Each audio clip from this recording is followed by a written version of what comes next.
Thank you for having me. Happy New Year. And I know Rotary does a lot of really good things, touches a lot of lives, and I always feel bad I can't make the meetings as often as I like. But one particular story is we have about 10, 12, 13 years ago, Rotary bought a young kid who needed a heart, not a transplant, but a major operation. Yuri Ostapiak, I think a lot of people might remember him. Came here from the Ukraine, life-saving operation. Ended up going to Villa Maria, where he's a picture of a 16-year-old Ukrainian kid, good-looking kid, comes to Villa Maria like the first year they got boys in the school, and he sees 130 classmates who are female and 5 males. He says, "I love this country." So he stayed. He went to Edinburgh. He interned for us from there about 10 years ago, and now runs our global operations. Actually, 30-year-old kid from Ivano-Frankivsk, Ukraine, living in Erie, running our operation, and best news of all, in 2016, will become an American citizen. So a nice ending to a great Rotary story. And he says hi to the gang. Yeah, we've had a really interesting 4 years since we spoke last time. The growth keeps continuing, new venues, new avenues for opportunity. And when I speak at schools, I tell people, like, don't try this at home, because we're like the most unbusiness-like business in the world, I think. But it's working real well. We started out with General Electric. This will be our 20th year, so 20 years ago. I had gotten fired from my previous job because I have a big mouth and always speak my mind, and the guys fired me. And in fact, the vice president from the company was based in New Jersey. I was based in Jamestown. He calls me up and says, "I got to come see you." I said, "Are you coming to fire me or close the terminal or what?" He goes, No, nothing like that. Well, he came to fire me. And so the guy named Bruce Kennedy, and he comes up from Jersey, and he says, "I'm sorry, we have to let you go." I said, "You know what? I'm sorry, because you're losing the best guy you got." And I walked out, and then I get around the corner, my knees buckled. I got out strong, though. I looked as I left. But one of the funny things is and it was never personal. I mean, he was a good guy, professional. And one of the funny sidelines of this many funny stories of our company is that about 4 years ago, he got downsized by YRC, which is a $10 billion biggest trucking company in the world, and they were in some trouble, so he got downsized. So he came to work for us, and and he lived in Cleveland, but he's a great guy, and he did a great job, and he just retired from us. But he used to tell people, he says, "I fired him 15 years ago. I'd like to fire him again sometimes. I just can't now, But it's kind of my theory on life is you never know what goes around, coming around, and so it's kind of an interesting circumstance. But our growth has been interesting. I mean, I always joke that I went to the Thomas School of Business, and for you football fans, I'm referring to Thurman Thomas from the Buffalo Bills that used to get down behind the big guys and then keep moving until he found a hole and he'd hit it. Not much of a plan, and that's kind of how our business has evolved. It's like when we bought Union Station, it's like 12 years ago now, and all the banks, wanted to be involved in the renovation of the, most historic building in town, so they're all there for our pitch, and we're a pretty small company at the time. So I give them my song and dance about how we're going to revitalize downtown and the renaissance of the Union Station in the center of transportation, and they all kind of loved it and reading it up. And they said, great, can we see your business plan? So I reached down into my briefcase, I'm thinking, what can I pull out of here that looks like a business plan? And I had nothing. We had a chart that showed our growth. I said, keep doing this. And they all laughed. They said, no, that's as good as it gets. There's no more than that. But we've made every payment in the last 11 years, so their trust is well founded. But it really is. It's kind of, we're like entrepreneurial plus. I mean, you hear about entrepreneurs, but like our business is so out of the ordinary. There's no budgets, there's no strategy, there's no business plans. Just kind of see opportunity, chase opportunity kind of. It makes sense, try it. Doesn't always work. We've had some big failures, but we've had some real good successes. And it's funny because sometimes the success breeds a mystique that develops. It's really all bullshit, frankly, but it happens. So one example of that is 5 or 6 years ago, I have a friend in Chicago who's he's a merger and acquisition guy for the logistics industry. So he just last year did an $800 billion deal. I mean, he does big stuff, and we're just friends, so he kind of keeps an eye out for me. And he says there's a pretty big company that's in trouble. It's called Horizon Lines, a shipping, actually one of the only 2 of U.S. ship lines. So they were in trouble. The U.S. was investigating the government, and they had to spin off some of their subsidiaries.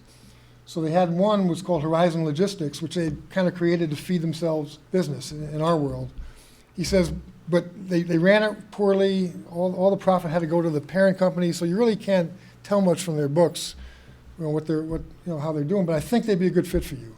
So we look at them, look at their books, and you really couldn't tell anything. So it's like buying a bag, like what's in the bag. You don't really know till you get it. So how much can you risk on that? And we said, we can like venture $500,000 or something like this. He says, you won't win it for that. I said, well, but I can't risk any more than that. I don't know what I'm getting. So understood. So some other venture capital firm bought it. And I'm over in China, and I get a call from him. Well, what happened is the new company that bought it, they were going to buy it to strip it and spin it off. And when they walked into the largest office, everyone quit. And because everyone quit, the new buyer says, well, I'm not buying it then. So Rob says, if you want it, you can have it for nothing. So I said, that's a good price. so we bought it, and it wasn't easy. It was a mess, and it's worked out. But the funny thing is that our biggest customer was, and probably still is, General Electric. Well, a couple years later, General Electric kind of migrates a lot of their business down to Dallas, where this main office was. So everyone thinks we knew, and we were down there ahead of that, and we're waiting for GE to make their move, and we had no clue. It just kind of worked that way. But the mystique was that we were real smart and had planned this all out. So don't believe any of that. And the latest thing we've done, we just bought a company in Chicago, a small company. And now, even though we're still based in Erie and Union Station is our growing headquarters, we have 120 people in Union Station now. Our business is really all over the world. It's a global company. We're in 20 different countries around the world. And I always joke, the further away they are, the harder it is to manage these kind of offices. I even said, on the second floor Union Station, I have very little control because I'm on the third floor. And when you're in Indonesia, it's really hard to get your what you want done. But it's a global business that one of the things we do that I think is important for Erie is that you can go to these fine schools you have here and great colleges, and then stay. Become part of a global company dealing with technology all over the world, moving things. Logistics is as old as the world. Everything moves. Everything in this room came from somewhere. Nothing sprouted up in this room. It was all shipped in and by boat and by plane and by truck, and that's what we do. And so it's a great career. It's a long-term. There'll always be stuff moving. It's based here, so you don't have to leave Erie to find a job. A lot of our people travel to different parts of the world, get to see the world. So it's kind of a way to help ease the brain drain that I think Erie is feeling. So that's kind of one of the nice things. And it's kind of a fun place for young people to work because I'm so unstructured. The company kind of takes on the character of the owner. And so it's a very kind of loose, and I would say wear your cup to work. It's a very kind of rough and tumble culture. But a lot of kids love that. We give them a lot of freedom to make decisions and to learn. I found over time that culture is the most important thing when you hire someone, that if you don't have the skills to move product, we can teach you that. That's very learnable. If you have basic fundamentals, you can learn this. And the computer skills they all know because they come out of college. But it's having the right mentality. And if you hire people with the right mentality that don't want to be micromanaged and say, give me a chance to prove myself. Let me show you what I can do. You succeed. And Erie is a good example of that. He's 30 years old running a basically $100 million business around the world. So from that point of view, it's a kind of a unique situation, I think, in the area. One of the cool things I get to do is travel the world and see our different offices. And I'm going next week to Malta. And many people don't know where Malta is. It's a little island off the coast of the boot of Italy. The reason I'm going to Malta is not much business there. We do have business in Libya. But it's funny, there's some customers we have, and they're like Texas oil men, actually, who see an opportunity, and it's probably dwindling. I'm not banking a lot on this, but to try to get countries like Libya to look westward. That there's ISIS is there now and all kinds of chaos. It's like 3 countries basically. It's one of those cases where we've removed the strong man and chaos has taken over. But they are trying to help the government that's Western-backed to develop an infrastructure and a presence that will allow them to win the battle for the country.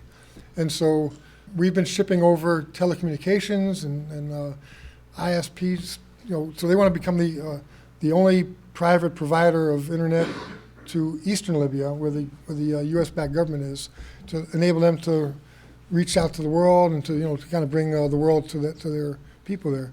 So I get to see kind of interesting sites, places and politics and cultures, and try to steer it a little bit in the right direction. So that's why I'm heading on Monday. But kind of stuff. I mean, to me, it's like it's not just the job; it's kind of the experience of seeing how the world works and all the battles that are going on for which direction it goes in. So we've done that. We got lucky this year. We had a record year this year because our business is really, we're the tail of the dog. I mean, we're our customers. If our customers are slow, like the oil and gas business, we have a lot of customers doing fracking. Well, they're dead. So if they're dead, we're dead, and we have no control over that.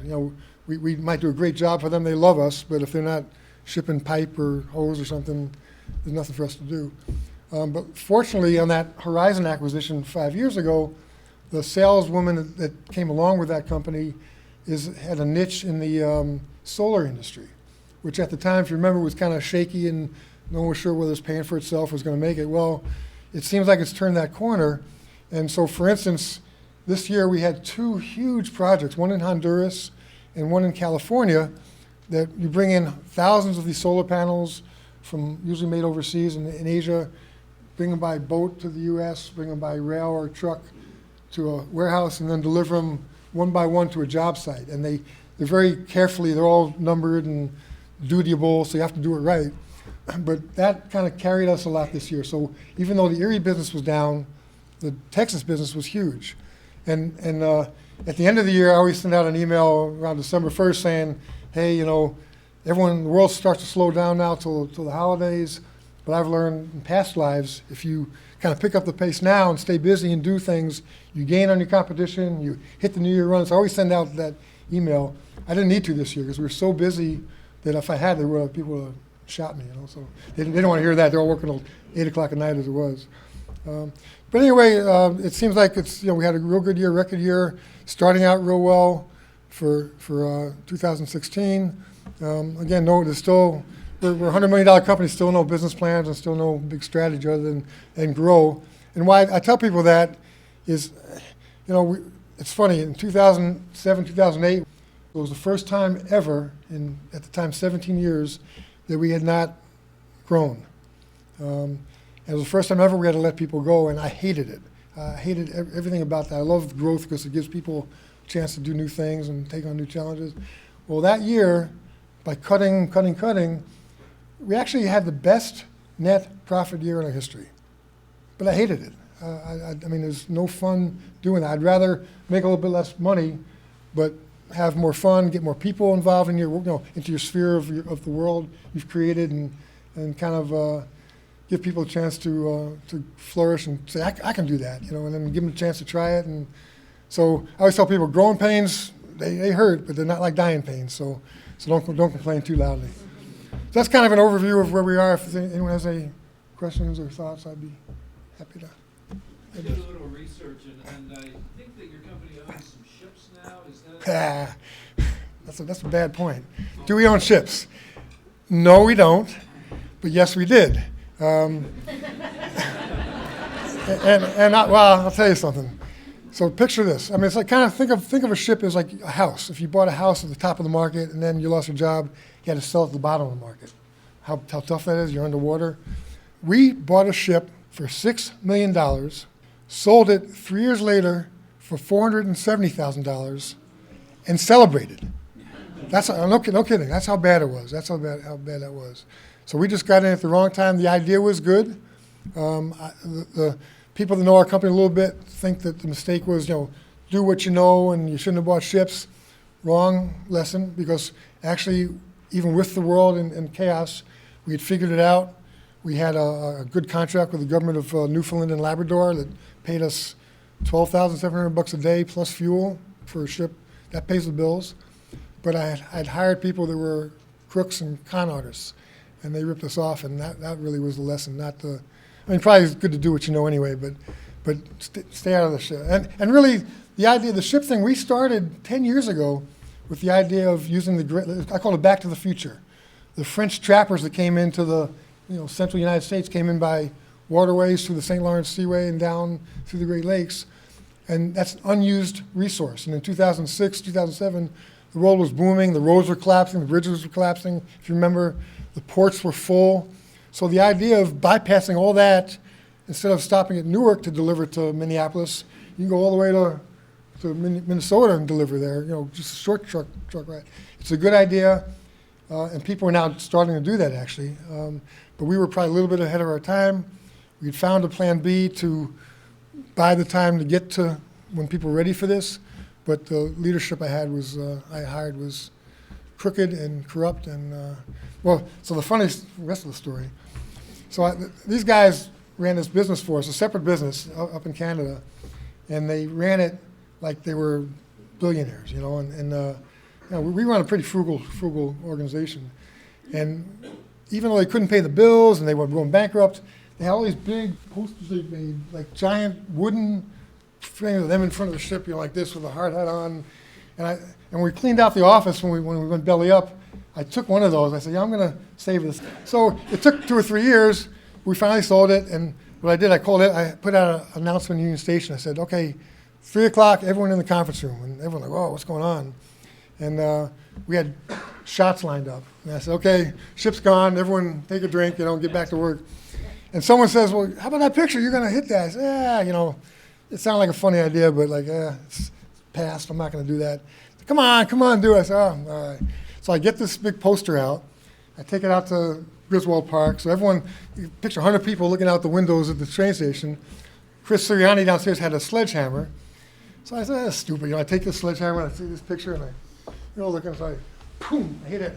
That felt good. And I wailed on it for like 10 minutes. And we have videos of that, but that did feel good. Question, yeah? How do you market your company? How do you get your customers? Good question. The question is, how do we market the company?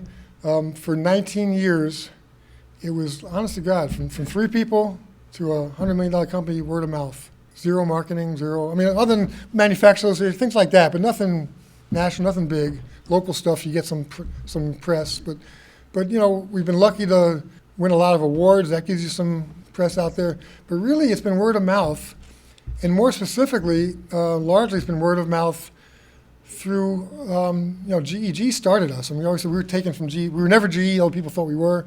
We were taken from their rib, and we were started on site there. Still have a dozen people on site there. But GE people are, well, one, they have a lot of vendors and customers, so they get to know you because you're delivering stuff from one to the other, so they get to, you guys are pretty good. The other thing is that their people are highly recruited. So I was telling Bob earlier, we have one guy now, I just asked, all I want you to do is follow up with the GE people that we worked for here, who are now running companies like Joy Mining and PPG and all around, Keystone Automotive. So they get recruited to run companies. They know how good we are, and say, come with us. It really has been a word-of-mouth growth. We did hire a guy a year ago. Bruce Kennedy, the guy that fired me at Red Star, he's the guy that brought him in. And he's done a very good job. He's got us more on social media and things like that. And we're doing a real good rollout next week with the Manufacturers Association for some of our services. But really, it's been kind of just do a good job. Ask, do you want fries with that? Ask the customer. And a lot of times they'll give you more to do. Jim, I really love your ready, fire, aim approach to business. Your business seems to be like it feels the pulse of the economy generally. Are you willing or able to give us any prognostication as to what you think is going to happen in the coming year? Okay. Ray asked what's the prognostication for next year. I don't know. I'm not good at any of that stuff. I'm not a business guy. I do feel like no, I'm a truck driver. But I don't know. I mean, my own personal feeling, not worth anything, is just I worry about things. It's funny. Everyone, the economy or the consumers love the filling up at the tank, at the gas pump for cheap. But we've seen some real good companies, bite the dust. We've seen real good companies that are hurting real bad because there's no, I mean, Caterpillars and the John Deeres of the world, the Erie's Magnetics. I mean, their customers are down because the commodity prices are down, so there's not much going on. So I got a little bit of a nervous feeling about it, but I always do. There's an old Swedish saying, right? Always be a little afraid so you're never very afraid. That's kind of how I try to go through life. Always kind of be wary about things. So, well, thank you.